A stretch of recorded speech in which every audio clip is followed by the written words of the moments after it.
Hey, I want to talk to you a little bit about your database today because there's nothing more powerful, more important to your real estate business than your database.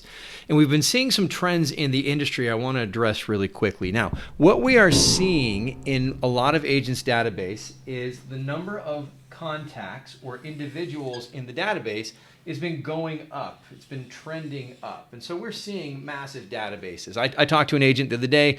They said they had, something like 38,000 contacts in their database. That would have been unheard of 10 years ago. It's a pretty normal story right now. Unfortunately, what we're not seeing is the number of touches to that database going up. And in fact, the number of touches seems to be staying relatively flat. So while we might have, let's say 30,000, contacts in the database, we're not touching them with any greater emphasis than we used to before. And so what we're seeing is this space here, I'm going to call that your lost revenue. The space between the number of touches in your database and the number of contacts is your lost revenue. Now, of course, you're not going to have 30,000 touches to each individual, but I want you to start thinking of, am I doing everything I can to increase the value and the number of touches within my database so that the contacts in my database are more than just names within it? Because we know that there are a couple places that you can get contacts to your database. Let's go through it real quick. So in your database, you more than likely have your sphere of influence, right? We're going to call that SOI. Okay. And the question becomes, how much is your SOI worth to you? How much is your sphere of influence, your past clients worth to you if you had to go out right now and build your database over again? And the truth is, sphere of influence, past clients, they're really priceless. You really can't just go buy those, right? So we're going to say those are priceless. Now, there are other contacts in your database as well. We're going to say they're online leads. Now, I want to be really specific. These are leads that are generated through Facebook advertising or Google ads or, ads that you are directly running yourself. Those are our online leads. And right now, we're seeing that those leads, online leads, are going to be somewhere around $7 to $12 a lead, let's just say, 7 to 12. So we're just going to say that there. Boom, $7 to $12 a lead. Now, the other source where a lot of people are getting leads is from our third-party lead aggregators, right? And so if you are buying, say, leads from Zillow Premier, that's going to be like an online third-party lead aggregator. And so we're going to call those referred leads. Okay, referred leads. So or third party.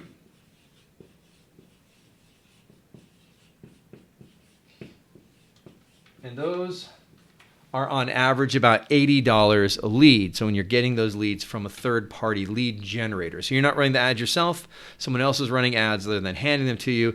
And then, of course, we know that the third-party referrals, these are programs like Zillow Flex or Realtor.com or OpCity, Ojo, all of those. And those are third-party referrals.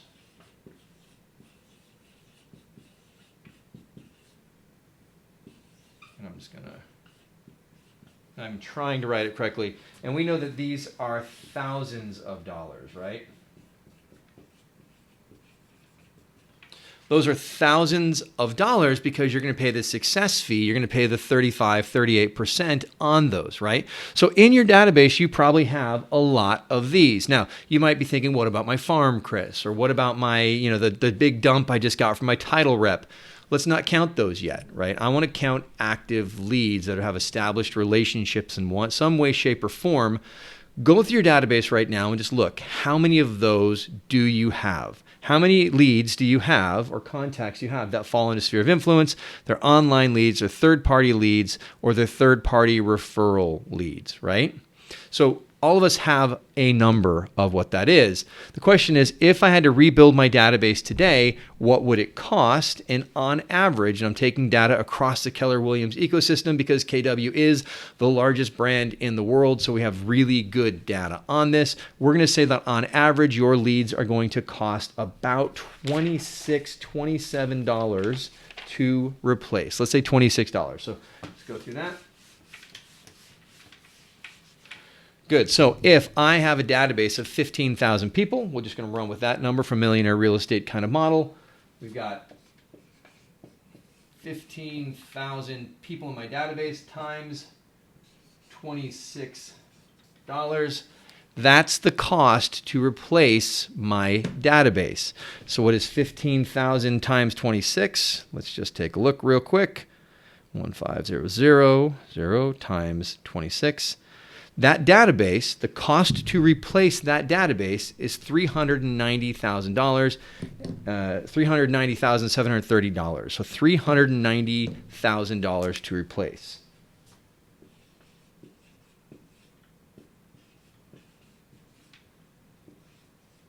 Okay. Do you know the value of yours if you had to replace it right now? What is the replacement cost on your database? You might have 5,000 contacts. You might have 500, right? It doesn't even really matter, but do you know that your database is a valuable asset in these terms? So let's go 500 times 26. Still $13,000. Do you look at your database and say that's $13,000, right? Now, that's not the total value of your database. This is the cost to replace it. But your database has more value than that. And so what we've done is we've looked at how long does it take a database to die, right? If you've been actively working in your database, generating leads out of your database, how long from the moment you say, I'm retired, I'm not selling real estate anymore, how long is it from then to when people stop calling you? And what we've found is that's about 3 years. So this database has a life of about 3 years. So that's 390,000 times 3. Right? 390,000 times 3, that's your annual multiplier. So let's get that number, 390,123 times 3. That's $1,170,000. That would be if you were going to sell your database. This is what we're talking about in terms of valuation of the database. $1,170,000. If you're working in your database and you're growing your database, that's the value, right? So your database has a value to your business. Now, is it producing like a $1,170,000 database or whatever your multiplier is? Because again, like I said, we're seeing the number of contacts go up, but we're not seeing the number of touches to those contacts go up. And so we're not seeing a conversion rate like we want to. I just said conversion rate. That's the next important number we need to know. So the first important number we need to know, what is the value of my database, right? Your value may vary depending on the number of contacts, but this one is $1,170,000. Now, the next important number to know is your conversion rate in the database. Because just because the people are there doesn't mean it's producing. How many of them are you getting a sale from every single month? So if we have a database, like I said, of 15,000 people, which is a big number, and you pull 227 units out of that every year, that's really easy math. We've got 15,000, right? We've got 27 or 227 deals we said. So let me just go here. 227 divided by 15,000. That's going to tell you your conversion rate. Your database may look more like 500 with 25 units. And that's okay. I just want you to know what it is. So let's just say you had the 227 divided by 15, or 15,000, sorry. That is a 1.5% conversion rate. And I'm not saying if that's good or bad. I'm just saying you need to know the number, right? Do you know your conversion rate in your database? If you have 500 people, and this is really sloppy and hard to understand, if you have 500 people, 25 divided by 500, that is a 5% conversion rate. And I would say, personally, I think a 5% conversion rate's pretty good. It's not terrible, and here's why I think that. How many people are going to move this year? Well, on average, about 6%, right? So if 6% of the population is going to move on any given year, if I've got a database times 0.06, that's 30 units. Well, if I just did 5% out of my 500-person database, Well, I'm feeling pretty good. That means I'm capturing a lot of those deals. However, where you can start to feel kind of bad about it is for every single person in that database, they know 20 people-ish, right? They're in good relationship with 20 people, let's say. 20 times 500 equals 10,000 times 0.06. That's 600 units that you are connected to with a 500-person database, meaning you know somebody who knows somebody who's going to sell 600 homes, right? So 5%, I'm not hating it, but is there room to improve?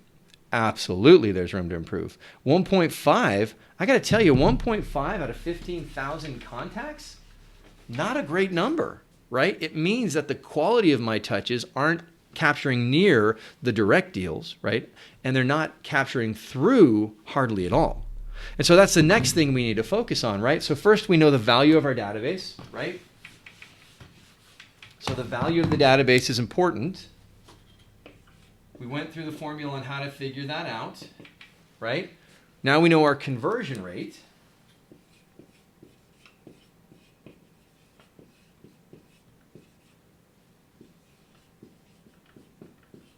It's hard being a left-handed whiteboard guy because you always got to turn around. So we know our value, we know our conversion rate. Now what we need to know is the quality of our touches. Because what we're trying to do is make sure that this valuable asset is producing to the degree that we want it to, that we can live the lifestyle that we want to lead, right? Have the career we want to have, the legacy we want to leave, all of that. Do you know the touches that you're doing? Right? And this is where we say, okay, now we can play the game of increase the value of the database, increase the conversion rate. And that's where we go through, we start implementing models like Keller Williams DT-D2, right? Do the database twice. It's our call plan to make sure that you're getting direct deals. Let me tell you, if you're calling through your database, just everybody, you're talking to them at least once a quarter, you're probably going to pull 1.1 to 1.5% out of your database without really working on it. If you're layering on top of that multiple touches throughout the year, and we can talk about those value touches, then you're going to start seeing that number increase. If you're not getting a percentage return on your database, then I'm pretty sure there's work that we can do together, right? So if you'd like to start seeing your increase go up, if you want to start seeing 5% from your database, 6% from your database, 7% from your database, 10% is the number I'm shooting for in your database, then let's get together, let's have a conversation, because I can take you from value to conversion rate to now increasing that conversion rate. We've got a system and a model to do it, and I'd love to talk to you about it. So hey, hope you've got some valuable information here. Reach out. You can catch me here at Keller Williams Riverside, Chris Mueller.